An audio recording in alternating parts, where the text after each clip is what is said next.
Alrighty, it's now December 1976, and we'd made like 3 monster movies, and we wanted to try something different, so we decided to try to do a science fiction movie on an alien planet with guys in a spaceship and monsters. Still monsters, I never really got away from rubber monsters. This movie has some flashing effects, you'll see them as the movie goes along. Those I didn't really figure out how to do until a couple years after this. I learned how to do it by bleaching the emulsion off the film, but I didn't develop that for a few more years, so I've gone back and put these in at some point, probably in the 80s. But anyway, this movie is notable for a couple of reasons. One of them is my sister is in this film, December 1976. She was killed in a car accident 3 months later, so it's pretty cool to have a film that she was in, and actually right towards the end of her life, so I dedicated this movie to her. Alright, it's time to get started on this science fiction film, and by the way, this film was shot on location in space. Looks really real, doesn't it? See that long thing coming out the bottom? That's an extension cord. It goes all the way back to the planet. Oh, see, there's one of those effects I was talking about. The motor just blew on this thing. And now they're, oh, it blew again. And now they're heading downward, although in space there's no gravity, so I'm not really sure why they would, well, it doesn't matter. Oh, that model can't possibly be hanging from a string. No way, that's a spaceship heading towards a planet to have an accident. Oh yeah, that looks completely real. Clearly. Oh, and the accident throws some space guys away from the accident, so they'll probably survive. Alan Nielsen as one of the space guys. He's wearing the same pants that he wore in Attack of the Werewolf with the same rip in the knee. I love that. He's going over to help. That's Scott Moberly, another space guy. And apparently these guys have developed a technology that allows painter's masks to help them to breathe on their alien planet. So these painter's masks apparently filter alien atmospheres. And the third alien or spaceman guy is Edwin Gurr. All of them wearing sweatshirts, which apparently, that can't be good. That looks like an alien planet resident. Anyway, back to our space guys for just a second. Apparently, sweatshirts and Levi's and stuff is the normal attire for space people from another planet. And leaving your shirt untucked is always a good sign of class. Alright, our space guys are traveling around the planet as this guy, this alien with an outstanding outfit on, is checking out their progress. Apparently, he doesn't like people. Uh-oh, he's doing something with his hands. Oh, there's an amazing flash of light. Not sure what that means, but our alien guys, or our spaceship guys, are exploring the planet they just crash landed on in their Levi's and corduroy pants, and the pants from Attack of the Werewolf being reused. Oh, the Flash created another alien monster to chase after our heroes. What happened to Scott Moberly? Huh, I wonder if he's playing the monster now, because we only had 4 of us to do this film. Suddenly Scott Moberly is not around, but we have an alien in his place, and that's one of my first ever monster masks. I didn't know how to work in rubber yet, so that's a paper-mache monster mask, which is kind of funny. And here we're going to behead somebody right there. Lovely effect. So, paper-mache monster mask. Whoa, and the monster disappears with alien flashiness, I guess. Alright.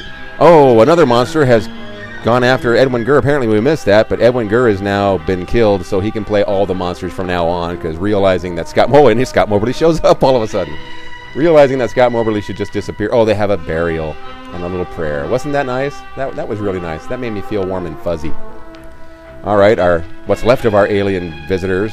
Apparently they're not too worried about one of their guys being killed by monsters. They're just keep cruising. Just keep traveling around.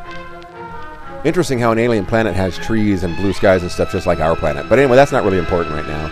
Here's our alien guy. He's still watching our space guys cruising around on his planet. And, oh, there they are. They're still cruising through all this underbrush.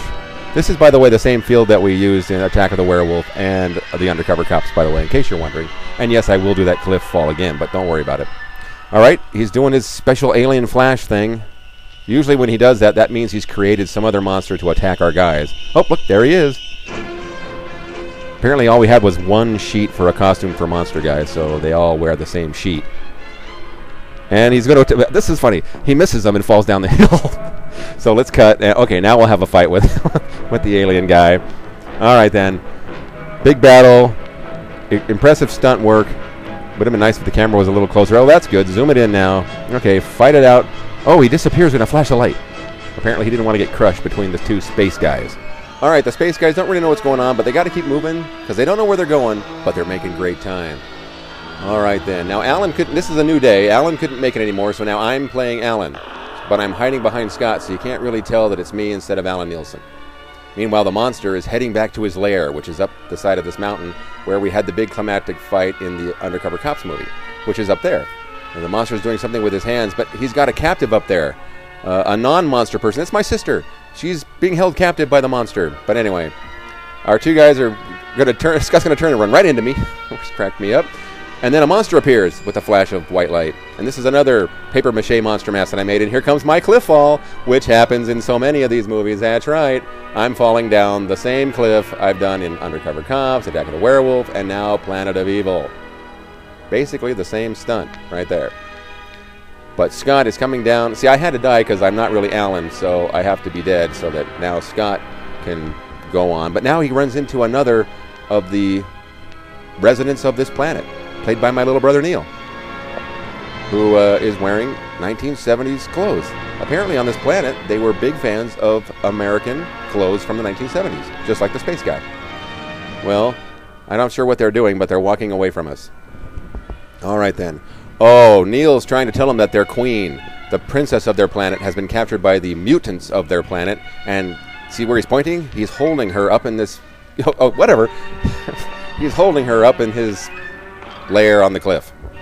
So he's just talked the space guy into helping him. And for no reason, he is just going to help him. He doesn't know him, has no idea who he is, but hey, he says he has a problem, so...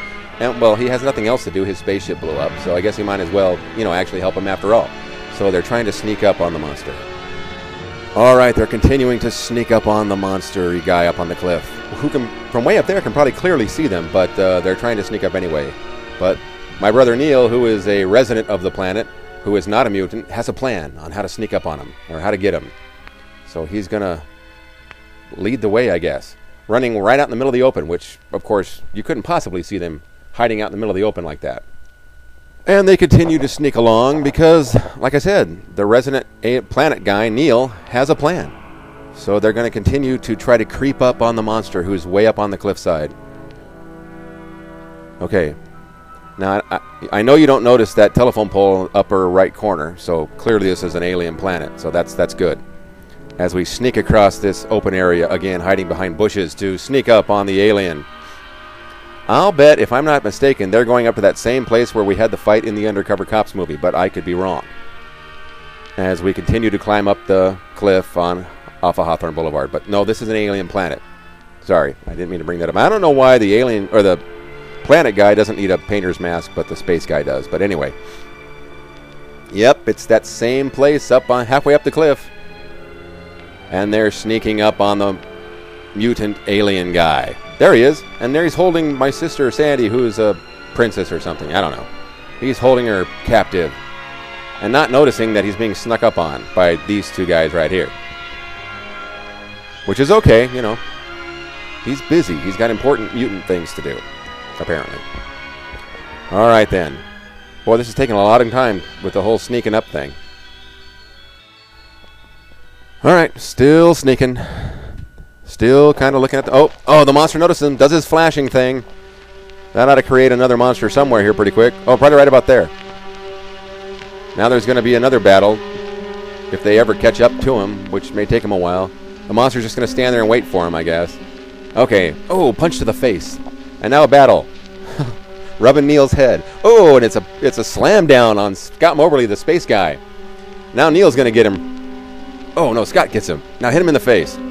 And, he disappears in an amazing flash of special effects. But now the alien, or the mutant's going to transport him and his captive somewhere else. That's what it is. I remember that. And he transported these guys, too, because we'd kind of run out of things to do up on that cliff. Oh, but the alien appears, and he's standing on a big... Well, and there's power cable, or power lines in the background. What can that possibly mean? That's disturbing. Anyway, the princess lady runs away. She gets free. And now another monster's been created. Now watch my brother. He's supposed to lightly hit me with that board. That's me as the monster. Smack the crap out of me. Thanks, Neil. Appreciate it. They laughed for about 5 minutes between takes. And there's an instamatic camera on that slab, too. Now the good guys have had enough of the mutant guy, and they're chasing after him. Which is kind of a typical thing to do in one of my films. Oh, there's Sandy, the princess chick. She's trying to get away from the monster. She's really brave, isn't she? Yeah, okay, whatever. All right, then. Now the monster's choosing. Watch, he's trying to throw stuff at him, but wing, goes off into outer space, doesn't come anywhere near them. As the monster's running, jumps right over the princess as the other two guys are chasing him, whoever they are. Whatever, I can't remember. And the princess just runs away like a coward. Hey, there's graffiti on that thing, too. All right, we're running down a hill. The monster's Oh, they've caught the monster. Scott's got a big boulder. Wham! A lot of boulder smashing in my films. And here comes the princess one back. Now that all the work's done, you know, all the scary stuff, she's going to come back down the hill. And there'll be a nice reunion between her and her other guy from that planet and the space guy. Wow, that was amazing. Let's all just walk off together and the movie will end. Uh-oh, here comes the big twist ending. What planet was this, you're asking yourself? Oh no! Apparently they did road signs and felt pin on boards. Anyway, that's our first attempt at a science fiction movie, and there's my dog Remy. Haven't seen him in probably 25 years. You know, once I got asked a question by friends, they're like, why do you keep making these crappy movies? And I told somebody, and I remember this, I said, you know, someday I'm going to be 50, and I'm going to look back and see these movies of me and my friends running around, and they're going to be worth gold to me. And the funny thing is, I'm now 50, and that was actually very prophetic. These movies, even though they're crappy, still mean a lot to me. So anyway, here's the end of that film. Little film left over, little remembrance of my dog there, and that's pretty much the end of this film. But we're going to let it run out while I'm tormenting my dog, apparently. So anyway, that's Planet of Evil, our first attempt at a science fiction movie back in 1976. There you go.